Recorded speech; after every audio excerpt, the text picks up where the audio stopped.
Well, thank you. Thank you for inviting me. Thank you for coming out. Such a dismal topic on such a beautiful day in this wonderful space. I'm wondering if any of you actually looked at the title. I'll do the best I can to keep it as entertaining as possible. So there's a theological puzzle that's haunted me my entire career. And it's called, by different phrases, the problem of evil, theodicy, why bad things happen to good people. And that's what we're going to talk about today. And I'm not sure why I became so obsessed with this. And I really have been obsessed with it even before I became a rabbi. I'll tell you, there are two stories early in my career as a rabbi, I think, that focused me on this particular theological problem. So I'll tell those stories first. Then we're going to look at the problem itself, the intellectual puzzle, but also the psychological crisis, the existential crisis that comes from it. And also just how some sources in our Jewish tradition have dealt with it. And then I have a few ideas myself. So I hope we get through all that. I also want to say, if you have a source sheet, and it seems like there's a lot of sources on there, there are, don't panic. This is a source sheet that's actually meant for like a 4-week class. But so I'm summarizing it. We're not going to go through everything. That's all the way to say that. We'll look in some detail at Job, but the rest I'm going to have to just kind of go through as quickly as possible, and then I'll get to my own solutions. All right. So my first funeral as a rabbi, and I'm exaggerating when I say this, almost seems unbelievable, but my first funeral was 8-year-old boys, twins, who died in a freak plane crash. So they were in a sort of private plane, and there's just a weather event that came out of nowhere. There were a few other people in the plane. They died. Everybody else survived. Everybody else actually was kind of unscathed, but the 2 boys died. That was my first funeral. And I thought, okay, this is it. This is my career. This is the career you chose. And every funeral is going to be, it's not just heartbreaking and tragic, but incomprehensible. So what I've never forgotten, of course, I don't forget any of it, but the faces of the parents as I was helping them through the funeral, so stark and pained, stays with my dreams still today. And what I want to say is, like, the face, the expression was beyond grief. They hadn't even gotten to grief yet.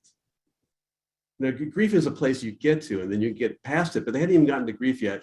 It was, all I could say is just like this horrifying bafflement. Just this like incredible sense of deep puzzlement, but it doesn't do justice to it. They couldn't believe that they lived in this world where their children died. And the look on their face was just, there must be a mistake. Like, there must be a mistake here. I found myself in the wrong reality. And what I need to do right now is find my way back to the proper reality, because there's just no possible way this could be the reality. And my role for them, and again, none of this was stated, but you could feel it, you could sense it in our interactions. So my role to them was, I was kind of, they looked at me and thought, like, you need to take me to your manager. It's like, you need to speak, I need to speak to somebody that's over you, so I can get out of this reality and into the reality where I belong, where we didn't lose my children. So that was my first funeral. Because what's interesting about that is that I thought from then on, every funeral is going to be this tragedy of losing children. The fact is, I never had another child die in my long career as a rabbi, 35, 40 years. My first one was my only one, thank God. Of course, all funerals are tragic, but this was really the only one that was a child, and this was 2 children. Somehow that was meant to teach me a lesson of some sort about loss. It's about tragedy. So that's one story. Here's the second story. And like I said, this is a dismal topic, so you'll have to bear with me. This one, I think, hit me harder because it was somebody I knew. I didn't know her all that well, but I did know her. And it, I would say that it electrified, or it at least emphasized for me this problem, the problem of evil. So I had a colleague, Rabbi, and I didn't know her that well. We knew each other in rabbinical school. She was a few years behind me. And it was interesting, before she became a rabbi, she was a nurse. And then she worked several years as a nurse and then decided to go to rabbinical school. And she took her first congregation in Alabama. And that's an important part of the story. So keep that. I'm not just saying Alabama. That it was the fact that it was in Alabama becomes important. And so it was a small congregation, and she decided, and this was in the 80s, late 80s, something like that, where she decided, in addition to working at the congregation, she was going to volunteer at an AIDS clinic. And this was at a time before all the miracle drugs, and before a lot of the understandings we have of AIDS and how to treat people. So it was before that, but she was still treating people, and she was volunteering. She was volunteering because she's a nurse, and she wanted to use that expertise, on behalf of humanity. And keep in mind, again, this is Alabama. So she was a real professional. So she knew how to take precautions. I mean, she knew exactly the kind of gloves that she had to wear and the kind of protective gear that we all know about now because of our own pandemic. And she knew all about that. She was very professional. She did not feel she was taking a personal risk in that work. On the contrary, she knew what she was doing, totally. But so she's taking blood from what turns out to be an AIDS patient, and there's an earthquake. And that's where the Alabama thing comes in, because earthquakes are not common in Alabama. And you can almost imagine California, but this was Alabama. There was an earthquake just as she was taking blood. And so the earth shook a little bit, and she injected herself accidentally. She pricked herself with blood that was infected with HIV, with the AIDS virus. And she gave herself first HIV and quickly became AIDS, full-blown AIDS. And again, this is before all the miracle drugs that allow people to have long, long lives, even with the AIDS virus, even with AIDS. But she got it, and she died about a year later, 6 months to a year later. So if you think about the story for a second, it's hard to think about, but just unpack it. So what was she doing? I mean, she got AIDS because she was acting like a righteous individual. Now, you could say she was taking chances. All I can say is she wasn't taking chances. I mean, there was an earthquake in Alabama, which never happens. It didn't matter. I mean, it didn't matter what kind of precautions she took. She was infected with that blood. And I was thinking, like, if she'd done anything else that night, anything else she might have done would have been worse on a moral scale. What if she was just watching TV? She had stayed home and watched TV instead of going and helping other people. She'd still be alive today and have a wonderful life.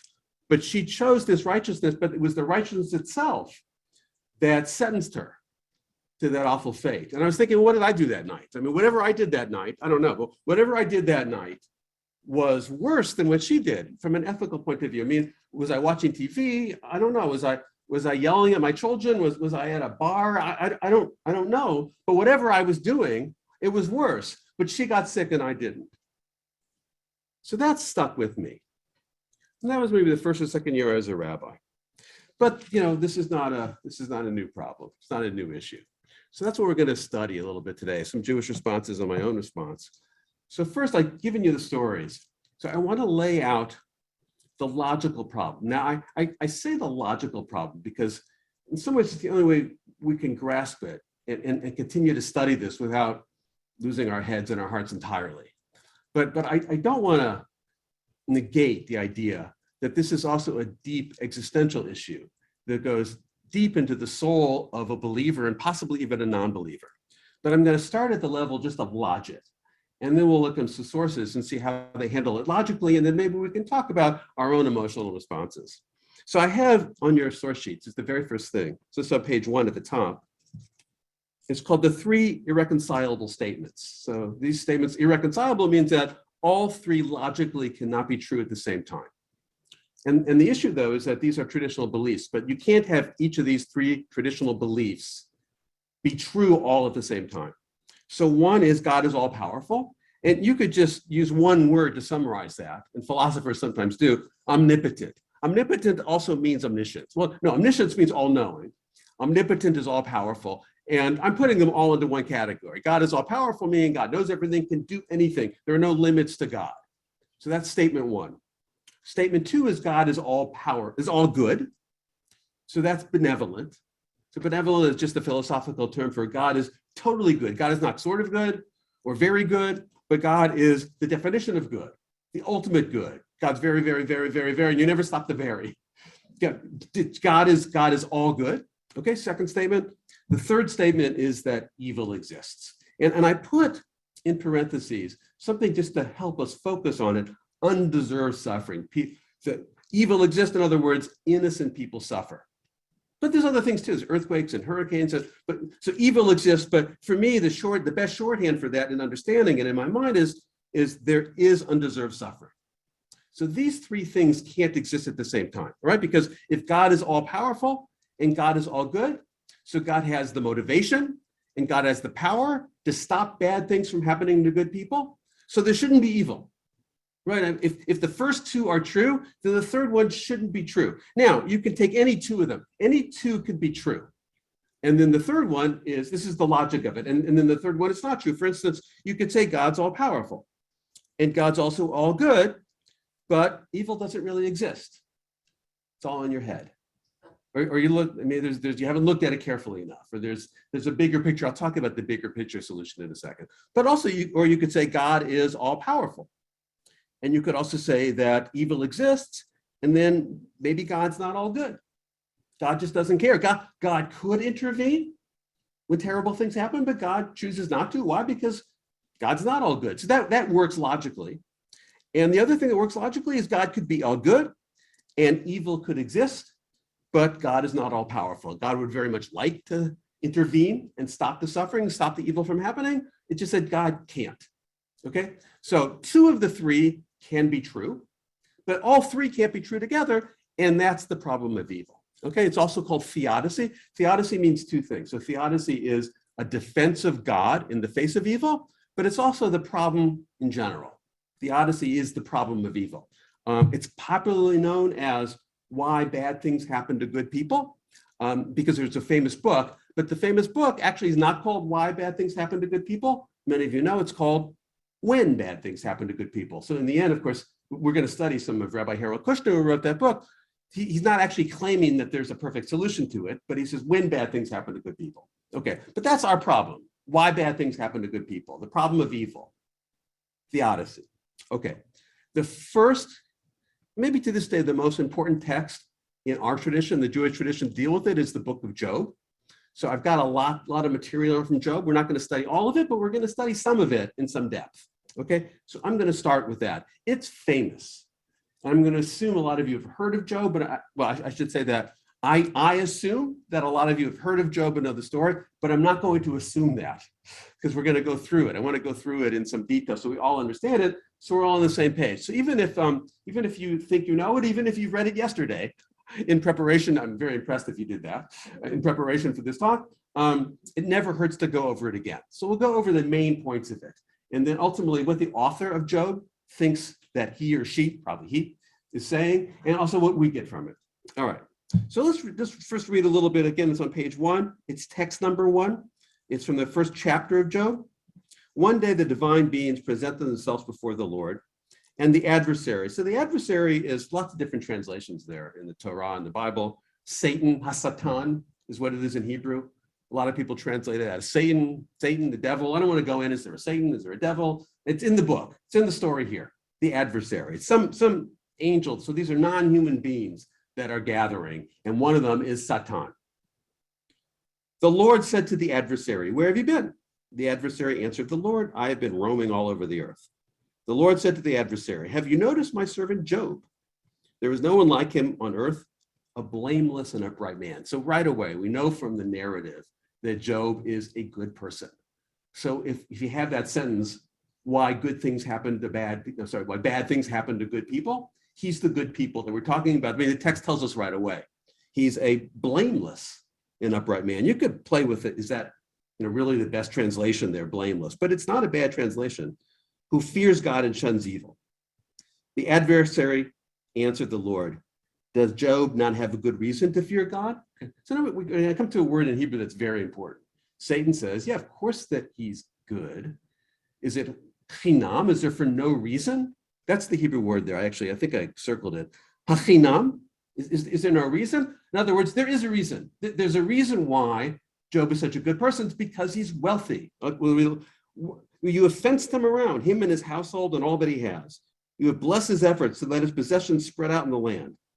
He's wealthy, so of course he's good. So Satan is saying there's an intricate connection between the fact that he's doing well and he's acting well. By the way, you might think it's the opposite. You might think you act well and therefore you're rewarded. But Satan says that's not how it works here. He's rewarded, therefore he acts well. So it doesn't prove anything about the goodness of humanity. God seems to want to know that. Like, are humans really good? And he said, yeah, Job is really good. But Satan says, yeah, he's good because he's wealthy. Okay. So now I think that most of you know what happens. It's a, it almost seems like a kind of joke, but I have to say it's not funny for Job. And if you read it carefully, it's not particularly funny, or maybe it's funny in the weirdest possible way. So they make a bet. God and Job make a bet, and God tells Job, okay, God and Satan make a bet. So God tells Satan, okay, you know what? You can bring him to harm. Just don't kill him. Don't make him sick, but bring him to harm. And I can tell you, he'll still be good. And Satan says, no, what? He'll be bad. As soon as you touch him, as soon as you afflict him, he'll stop being a righteous person. He'll start to be a bad person. Okay, I guess a lot of you know it. So what happens is, now there's concentric circles of pain that happen. So first Satan attacks his wealth. So he's wealthy, suddenly, the stock market crashes, and then he's not wealthy anymore. Yeah, maybe a bad choice of an example for nowadays, but he loses his wealth. Okay, next, he loses his family. Not all his family, his wife is still alive. He loses his family, his children, lots of children, they all die. These are freak accidents like that earthquake. So first his wealth and then his family. Now Satan goes back to God. So we're back in the scene in heaven, and Satan says, see, but Job is still good. Job, in fact, his wife tells him, like, why are you so good? And Job even says, let me see sometimes I forget what I put. Yeah, so look at page 3, Job chapter 2, 9 through 10. His wife said to him, you still keep your integrity? Blaspheme God and die. So the wife says, give it up, be a bad person. Curse God. But he said to her, you talk as any shameless woman might talk. Should we accept only good from God and not accept evil? For all that, Job said nothing sinful. So Job remains good. Okay. And then God brags to Satan and says, look, he's good. He's still good. You did all that stuff to him. Now at this point, God gets very angry at Satan and says, you made me afflict Job.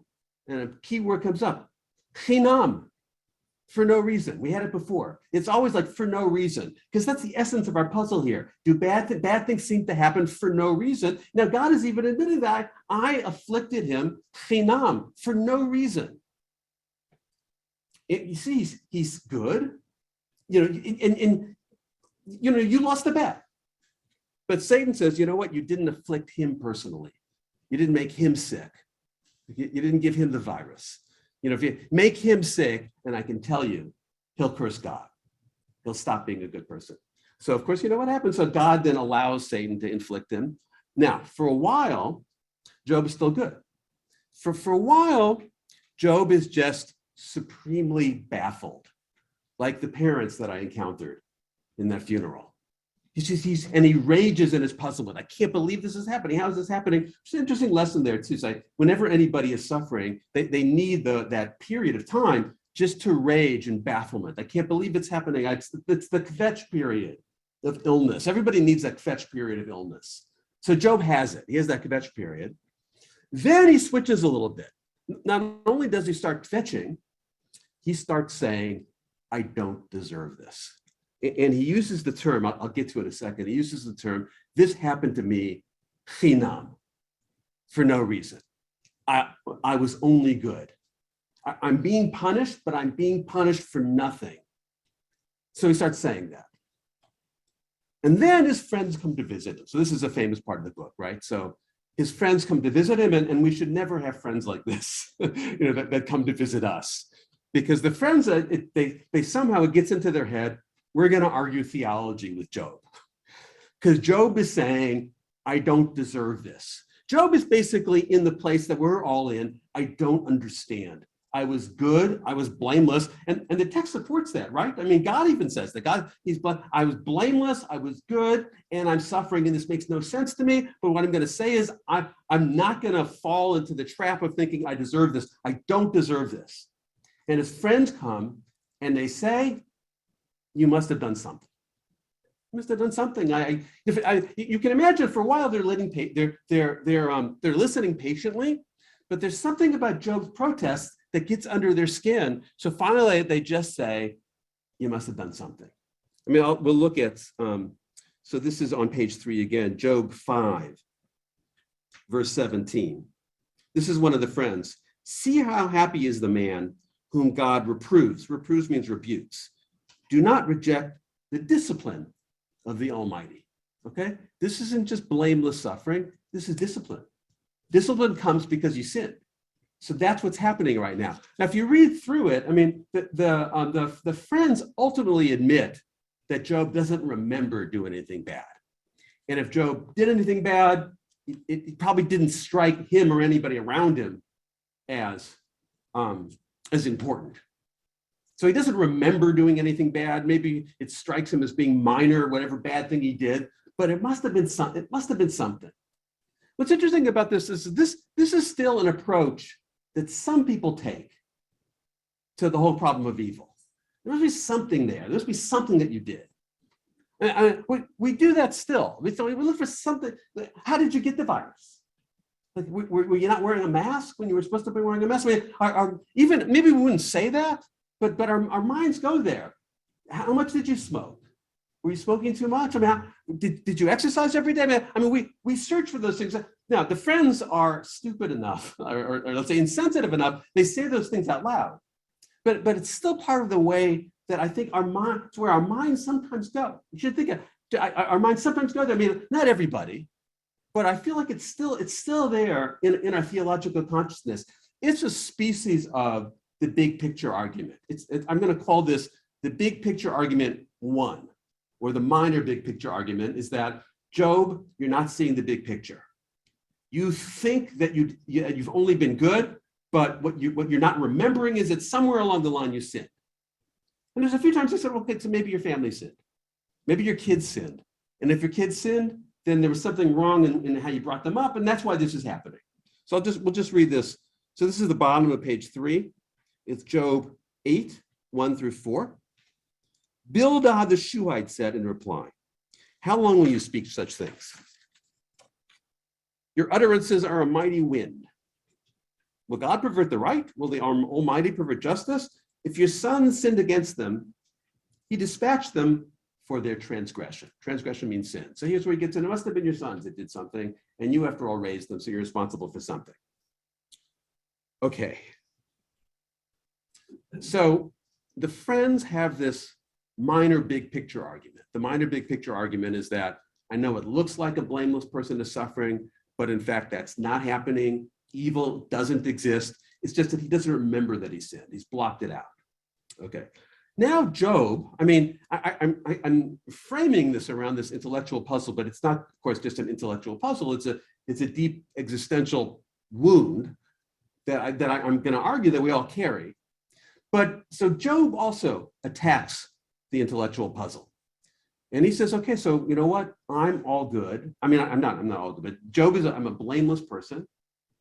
And I have to believe that God is all powerful. That's one thing. So Job never loses that belief. I have to believe that God is all powerful. Therefore, what Job decides now is that God is not good.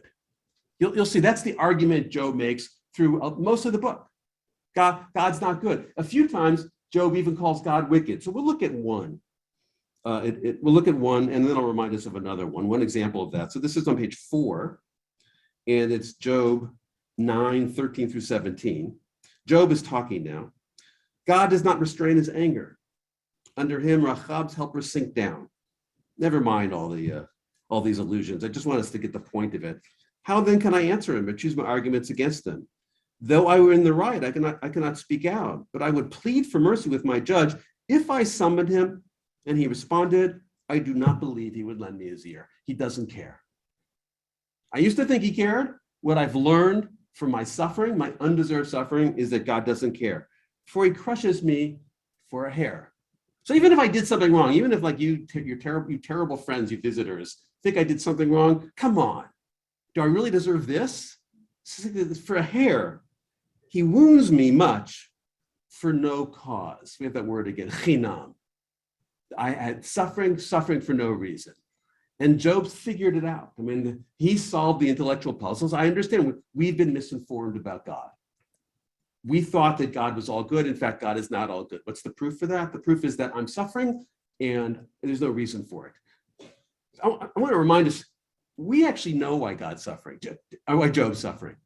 Job actually doesn't know, but the reader's at a tremendous advantage here. It's one of the really interesting parts of this book. We know there was a bet between God and Satan. That's why Job suffered, but Job doesn't know.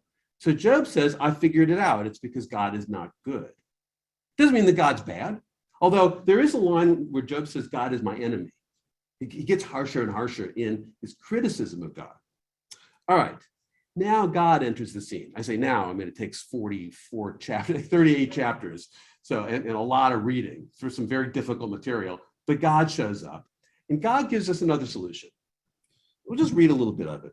So this is on the bottom of page 4. It's chapter 38. Then the Lord replied to Job out of the tempest, mina sarah in Hebrew, out of the whirlwind. So this is what we have to understand here is these verses now are seeped in awe, wonder, and mystery. So even this idea of God just showing up out of the whirlwind, like what does that possibly mean? But it's meant to fill us with a sense of awe, an awesome sense of being frightened. So now next page, it's verse 2 and page 5.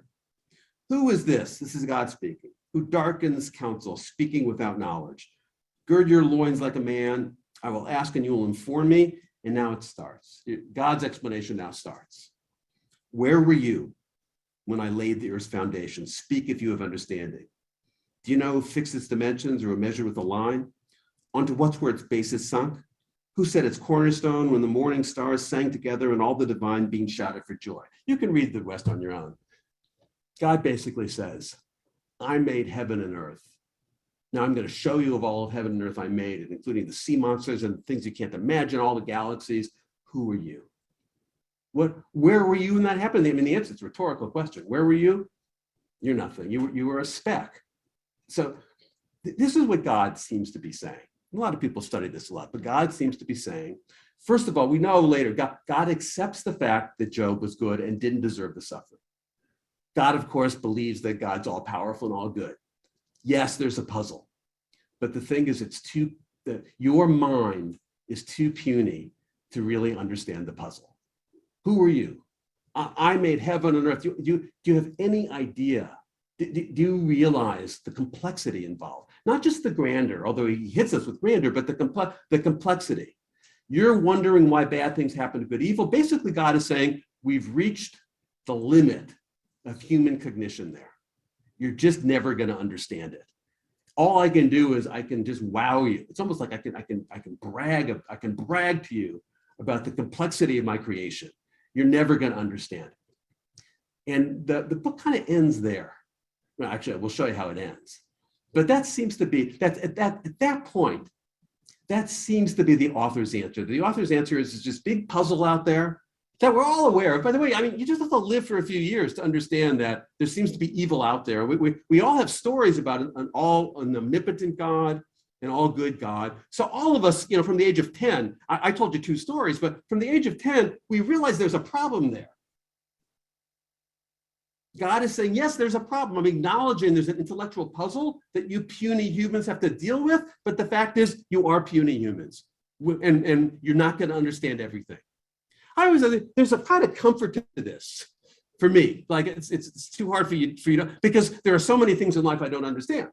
I don't understand why an iPhone works. I don't understand computers at all, but I use it. I don't understand how a car works. So if you're going to come to me, God, and say, you just don't understand, yeah, you're right. There's a whole lot I don't understand. I don't understand carpentry. I don't understand geophysics. And so this is something I don't understand. So there's a comfort in this, and it becomes almost this is the big picture. The primary, the big picture solution here is that you're not seeing the big picture, Job. There's things here you're never going to get. Now, the big picture solution for a lot of us is, so why did those 2 boys, remember the 8-year-olds, why did they die? Because they were both going to end up being mini Hitlers, and they were going to destroy the world. And you can't possibly see that because that's hidden from you, human beings. Or they were going to invent a machine that inadvertently was going to destroy the world, or they're in a better place. their life was going to suck. And I took them. God would say, I took them, but I can't explain that to you because you're not going to be able to see it. You're not going to be able to comprehend it. So that the author of Job seems to be leaving us with that, the big picture argument. But the problem in the book itself, and this is where the book is both brilliant and frustrating. The problem in the book itself is that so God is saying, this is too hard for you puny humans to understand. Job's suffering, he's good, I'm all powerful, it all fits, but you can't understand it because it's a mystery. The problem is in the book itself, it's not a mystery. In the story, it's not a mystery in the story. God is saying there's this profound mystery about why you're suffering, Job. But you and we're readers, and we know it's not a mystery. Job is suffering because God made a bet with Satan. They were having beers together one night, and they made a bet. And that's why Job is suffering. So God, it's amazing, really. God spends all these chapters bragging about how complicated and complex the universe is, and you guys can never understand it. But that's actually, if you think about it and you read those verses again, it's ridiculous. But stop your bragging. It's not a mystery. The book tells us, right? I'm a reader. The book tells us why Job is suffering. So what I want to say is that although the book purports to give an answer, which is of course not an answer, but it purports to give a direction, a thought direction. Yes, this isn't going to make sense, but it's because your thoughts, your mind, you're too puny to really understand it, but have faith, believe that in the big picture, things will work out. But the thing is, the book itself, the plot of the self undermines that argument because it's not a mystery. We know why Job is suffering because God and Satan made a bet. And the other thing that leaves us with a sense of deep discomfort in the book, so let's take a quick look at that. Page 6. This is Job 42, 7 through 10. I think I'm going to read the whole thing. It's important. Doing okay with time. After the Lord had spoken these words to Job, the Lord said to Eliphaz the Temanite, that's one of the friends, I'm incensed at you and your two friends, for you have not spoken the truth about me, as did my servant Job. So he says to friends, like, you got it wrong. Job didn't sin. And he's mad at them. So God now is speaking to the friends. And then he says, you have to repent for that. Now, skip to verse 9. Eliphaz the Temanite and Bildad the Shuhite, these are all the friends. And Zophar the Naamathite went and did as the Lord had told them. And the Lord showed favor to Job. The verse 10 is an amazing verse. It's just like, you can't believe it. I mean, it just fills you with wonder and anger at the same time. And you think, thank God this book is in the Bible, but like, why did I have to read it? So this is the verse. The Lord restored Job's fortunes when he prayed on behalf of his friends. And the Lord gave Job twice what he had before. I mean, Job lost all of his children. So God restored him? Like, you're trying to shoehorn this happy ending into the book. We know that there can't be a happy ending. You lose all your children. He had all those years of illness. The trauma stays with him. So my theory is the book intentionally confounds us with this strange pseudo-happy ending. It's not really a happy ending at all. Again, trying to shoehorn the whole happy ending. And basically, I think the author of the book understands that the whole book is meant to just leave us with some dis-ease. The book tries to understand it, right? That the book gives Job a solution, but that Job first says that God's evil, right? And then the book says, no, God's not evil. And the friends have a possibility also that Job did something, and then the book tells us no. And then the book gives us this thing that's all really mysterious and it's too much for us to understand. But a deeper reading of the book shows that that's ridiculous because it's not a mystery. So the whole point of the book seems to be to present the problem to us and then leave us with no answer. Having gone through this whole experience, we have, or if we have an answer, you can't feel comfortable with the answer. So there's no sense of comfort available as you tackle this particular problem. That seems to me the idea. But what I want to talk about a little bit right now, just in fairness, is other people have interpreted this book in other ways. And the most famous is Harold Kushner. So I'll read a little bit of Harold Kushner. And he comes with a famous solution. How many people have read the book, When Bad Things Happen to Good People? Many of you have. It's a big bestseller. Yeah. So this starts, it starts on page 7 at the very top of the page. Let me suggest that the author of the book of Job takes the position which neither Job nor his friends take. He believes in God's goodness and in Job's goodness, and is prepared to give up his belief in the proposition that A, God is all powerful. I take these lines from God's speech at the end of Job to mean, if you think that it is so easy to keep the world straight and true, to keep unfair things from happening to people, you try it. God wants the righteous to live peaceful and happy lives, but sometimes even he can't bring that about. It's too difficult even for God to keep cruelty and chaos from claiming their innocent victims. But could man without God do it better? So this is his famous solution, is that God is not all powerful. That's what he gets from the book.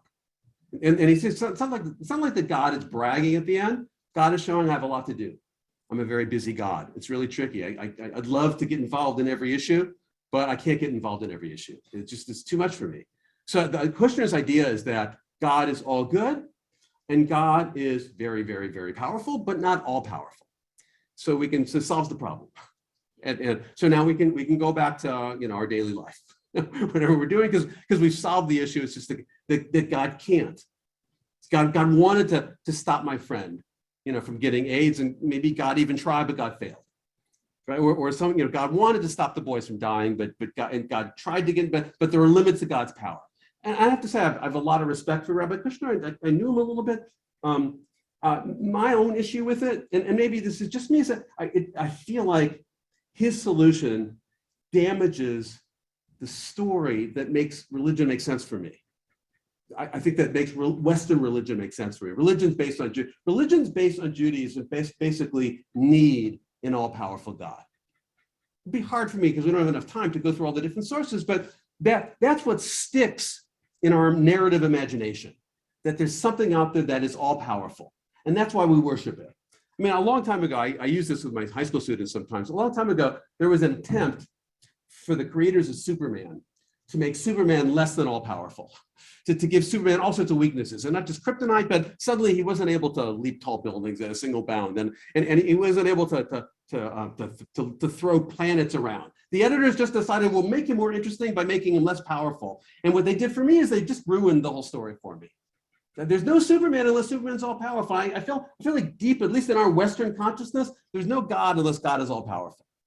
Now, there's the possibility of no God. I mean, we could talk about that, but I feel like Kushner's response is brave and radical, and I love him for it, honestly. I just feel like the whole thing has to work, not just at the level of logic, but at the level of emotional narrative. This has to work for me as a story. And that's my issue with Kushner. Just having a less than all powerful God could be like a space alien, or a superhero. It suddenly becomes less than God. Okay, so now I've got about 5 minutes to wrap it up. So what I'm going to do is, I'll try to do this quickly. Probably not reading sources as much, just me narrating. There, of course, this goes on and on. The Jewish response to the problem of evil continues. The most famous in the Talmud, in Jewish tradition, is from Rabbi Akiva. Rabbi Akiva basically goes with the big picture. Rabbi Akiva says that, it's hard to interpret why terrible things happen to bad people, why those 2 young children had to die. If we look hard enough at life, we could probably come up with reasons. Sometimes we're not going to be able to, but my faith is that my interpretive powers ultimately assure me that there is an answer. So basically he says that evil doesn't exist. I know it certainly looks that way to us, but the way that we just can understand reality is flexible. He had this kind of narrative interpretive genius where he could read things, read texts, and come up with wildly creative solutions. So one of his wildly creative solutions, and I don't have time to take you through it, so you have to take my word for it. One of his wildly creative solutions is that there's such a thing called heaven. I mean, that's not in the Torah. Someone had to interpret it to be in the Torah. So Rabbi Akiva, you could say in some ways, is the creator of heaven, the inventor of heaven. He says, Rabbi Akiva, the specific story is that there was a young boy who died by falling off a tree after his father had told him to climb the tree. Now, when you follow your parents, that's honoring mother and parents, the Torah promises you long life. And so all these other rabbis were going to give up their faith in God because this little boy fell from the tree and died. And Rabbi Akiva says, no, I know the Torah promises long life. Long life means heaven, and it means a better place. And it's interpretive narrative genius. Now, of course, it caught on because there's a whole lot of people that believe in heaven, but that's his solution. That's like, again, a species of the big picture idea. The big picture idea is like, we're in this lovely building right now, but we really don't understand the building very well because we're in it. We'd have to go up into air a little bit and really be able to describe it. So that's what basically Kiva says. We're in the world, so we can't understand everything about the world. So what I've learned is through my study is that there must be a better place. And he actually creatively conjures heaven into being. And he's able to keep his faith when a lot of people couldn't. But here's what I think. And I have to admit that I'm also reimagining, just like Kushner, I'm also reimagining God. So I would like to take a look at one more source, and then I'll explain it, and then I'll see if there's any questions. So we're skipping way ahead here. By the way, if you have these and you like to keep reading them, that whole story about Rabbi, all the stories about Rabbi Akiva I have here. But the last is on page 13.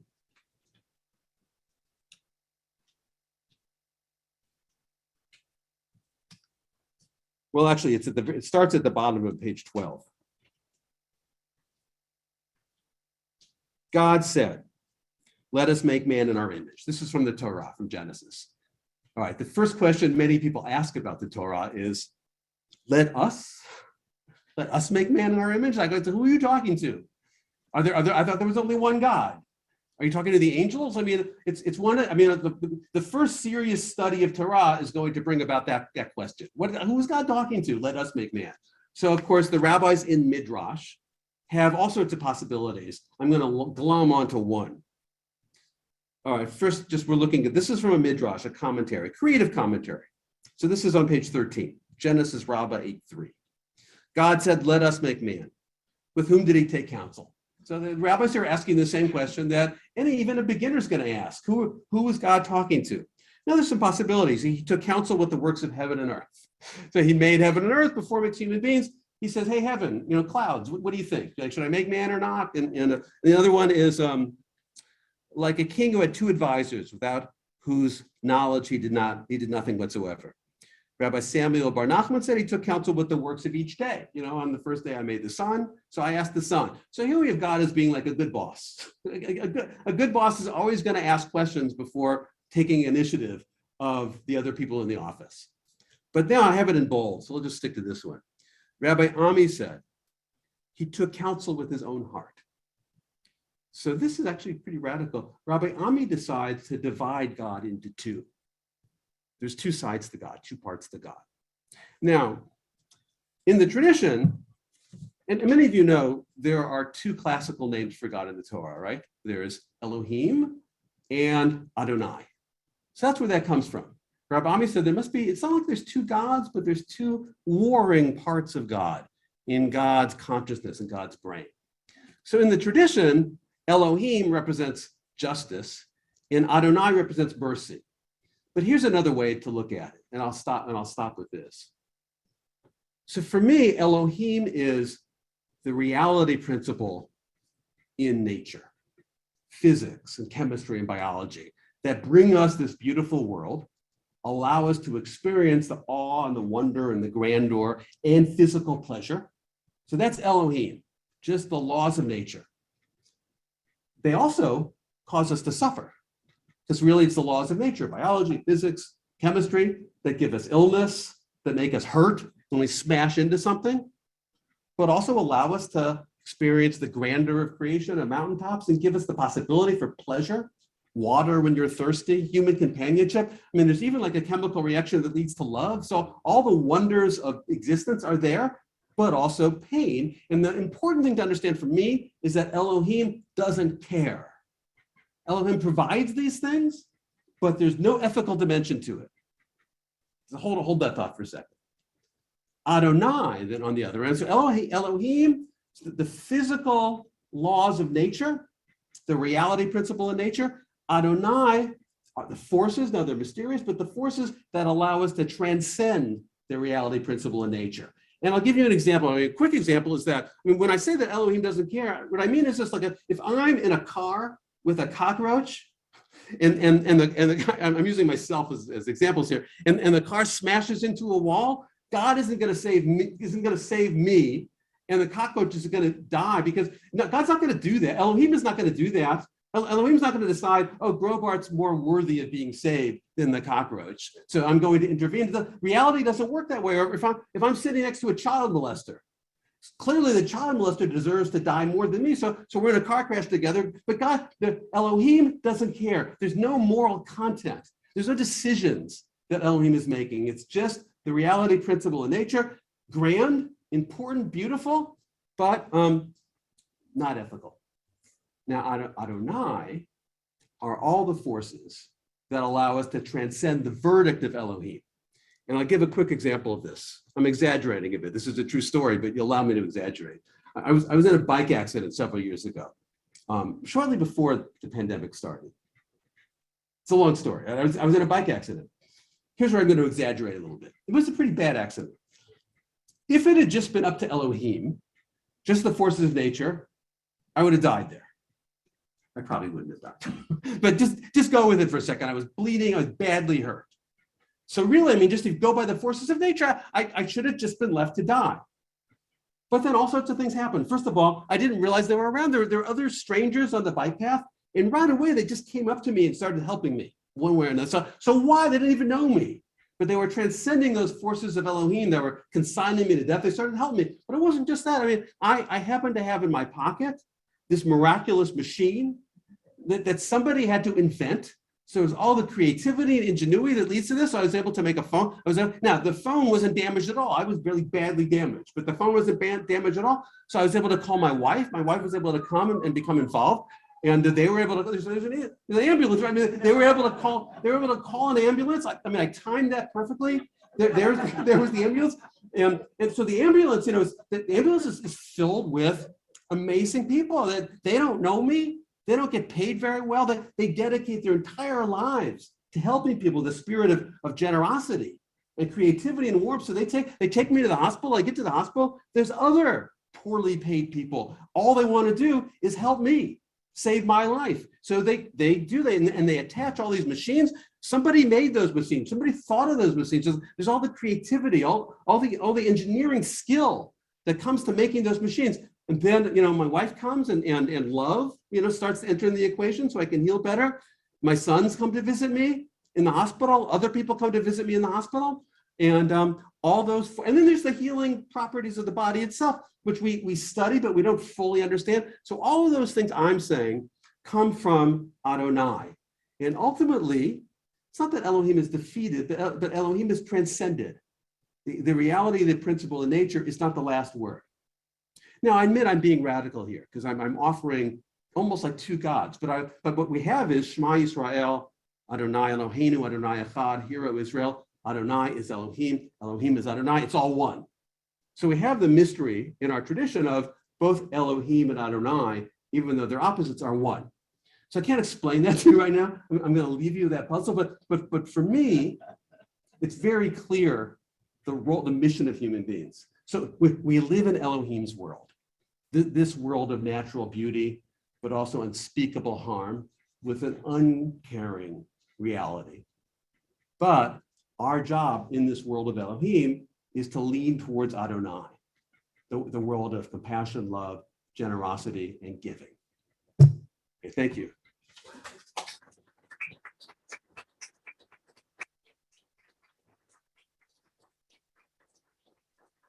So we have 5 minutes. I'm supposed to give 20 minutes, but I got carried away. Yeah. I don't believe in coincidences. I want to find out how much PG.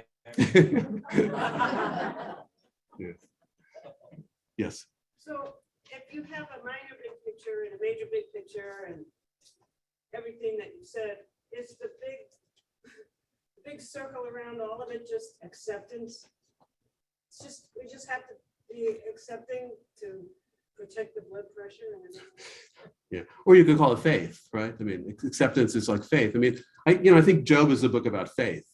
Job has faith, Job loses faith, Job gets faith in the end, gets back faith. So yeah, I think those big picture arguments, which I want to be clear, I actually reject. I mean, most of Western religious tradition, that's the answer. It's like these big picture arguments. I actually reject that. And it looks to me in the end like Job is rejecting it too. But I think it's a species of faith. For me, it doesn't work. It's kind of like a misguided faith. And what I end up doing actually is put aside the question and think, okay, Adonai, what does Adonai want me to do?